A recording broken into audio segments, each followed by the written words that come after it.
Olá, aluno do primeiro ano. Nós vamos agora corrigir as atividades da última semana, da semana 4 do PET Complementar, volume 2.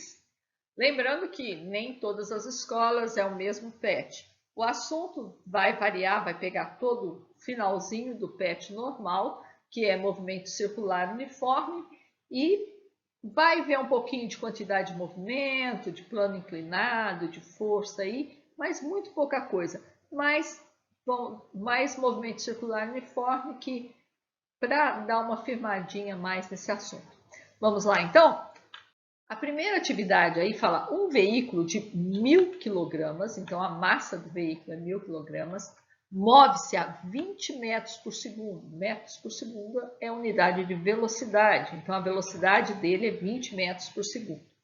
Em uma trajetória circular de raio igual a 40 metros, então raio da trajetória 40 metros. Assinale a alternativa que indica a aceleração centrípeta submetida ao veículo. Então, ele quer aceleração centrípeta, é a pergunta da questão. Então, vamos lá. Aceleração centrípeta, ela tem uma formulinha, né? É velocidade ao quadrado dividido pelo raio. Eu tenho velocidade, eu tenho raio, e nem precisava da massa. Se eu quisesse calcular a força centrípeta, aí sim eu usaria a massa, porque eu calcularia a aceleração e multiplicaria pela massa, porque a força centrípeta é um tipo de força resultante. Então vamos lá, substituindo aí, eu tenho que a aceleração centrípeta vai ser 20 ao quadrado dividido por 40. 20 ao quadrado são 400, dividido por 40 a gente encontra 10. Então, 10 metros por segundo ao quadrado é a alternativa C. Na 2, ele fala, assinale a opção que preenche as lacunas. A aceleração centrípeta aponta para o nome já fala, centrípeta, quer dizer, ela aponta para o centro da trajetória e faz ângulo de 90 graus com a velocidade. Sim, porque a velocidade, gente, é tangencial. A velocidade do movimento circular é tangencial, quer dizer, ela toca. A reta tangente, ela sempre toca no ponto, se eu unir o ponto da reta ao raio, eu formo um raio com 90 graus aqui. Então, elas são perpendiculares, sempre. Mesmo nos casos em que o móvel descreve um movimento circular e uniforme, ou seja, com velocidade angular constante, há de verbo existir a aceleração centrípeta. Portanto, todo movimento que ocorre em trajetórias circulares é acelerado. E a aceleração, no caso, ela não altera o valor da velocidade, mas ela altera a direção e sentido da velocidade. Então, centro, circular, centrípeta e circulares é a alternativa B. A questão 3 fala aí, os termos da equação da força centrípeta são FCP, força centrípeta, que é dada em newtons, M, massa do corpo, em quilogramas, V, velocidade do corpo, em metros por segundo, e R, raio da trajetória circular, em metros. Escreva a equação que determina a força centrípeta. Como eu já falei, gente, força centrípeta, mesmo em movimento circular uniforme, ela é uma força resultante. Então, a velocidade, o módulo da velocidade é constante, só tem a força centrípeta alterando o movimento aí, fazendo o corpo rodar. Então, se ela é resultante, ela é força, a força centrípeta vai ser massa vezes aceleração centrípeta. E a aceleração centrípeta a gente já viu que é massa vezes velocidade ao quadrado dividido por raio. Então, eu trocando aceleração por velocidade ao quadrado dividido por raio, eu fico que a força centrípeta é igual a massa vezes velocidade ao quadrado dividido por raio.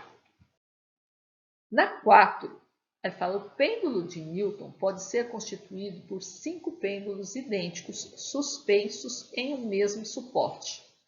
Em um dado instante, as esferas de 3 pêndulos são deslocadas para a esquerda e liberadas, deslocando-se para a direita, colidindo elasticamente com as outras 2 esferas que inicialmente estavam paradas. Gente, o que acontece aí é uma conservação da quantidade de movimento. Então, eu tenho 3 vindo para cá. Quando ele bate, continua 3 vindo para cá. E depois, as duas tinha 2 paradas aqui, então vai ficar 2 paradas aqui e 3 vai continuar indo para lá. Porque a velocidade vai conservar em 3 para a direita. Então, aqui, o movimento dos pêndulos após a primeira colisão está representado em. Então, não tem essa velocidade. Tinha 3 vindo, vai continuar 3 para lá. Então, o que continua 3 para lá é a letra B e a letra C. Aí você pode falar, Dorothy, como é que eu sei se é B ou C?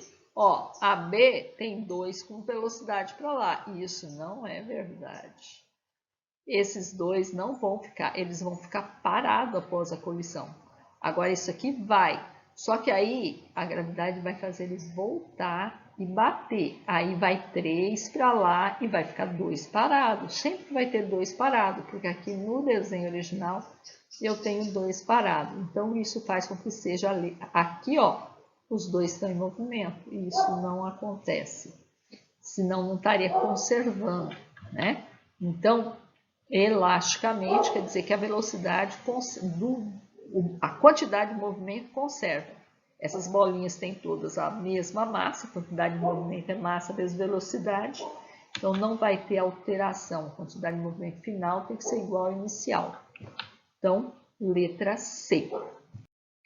Atividade 5, do Enem de 2013, fala aí. Uma pessoa necessita de força de atrito em seus pés para deslocar-se sobre uma superfície.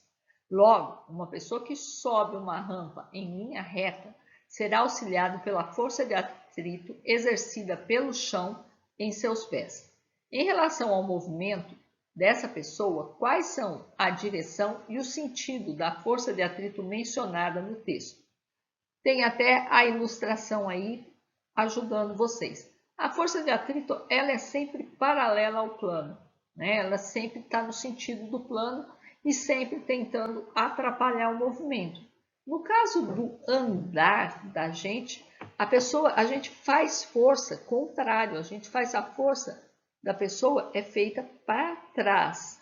Então, a força de atrito tem sempre sentido contrário, então ela vai ser para frente. Então, a resposta correta aí vai ser paralela ao plano e no mesmo sentido do movimento. Por quê? Porque você fez força no sentido, a pessoa faz força no sentido contrário ao do movimento. Então é isso. Com isso a gente conclui o PET complementar, volume 2, a semana 4 e todo o PET, né? Até o próximo PET. Aguardo vocês.